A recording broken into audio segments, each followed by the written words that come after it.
এই দেখুন, এটা হলো হলুদ রঙের, এটা হলো কি দাদা, এটা ড্রাইভার ট্রান্সফর্মার। Driver transformer. আর ওই যে দেখছেন তিনটে করে জায়গা ওখানে লাগানো ছিল আপনার মসফেটগুলো, সেগুলো খোলা হয়েছে। আইজিবিটি মসফেট লাগানো ছিল, ওটা খোলা হয়েছে এখন, ওটা লাগানো হবে।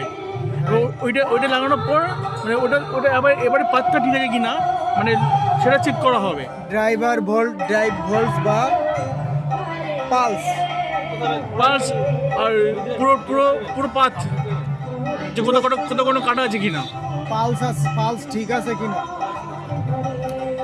তার জন্য একটা ছোট, এটা 12 ভোল্টের বাল্ব, একটা 12 ভোল্টের বাল্ব, ফিলামেন্ট বাল্ব। এই দেখেন, দেখুন বাল্ব জ্বলছে, তার মানে এটা ঠিক আছে, ওকে, এটা ওকে। এটা কোথাও লাগানো হচ্ছে, এটা হচ্ছে সোর্স এবং গেট। সোর্স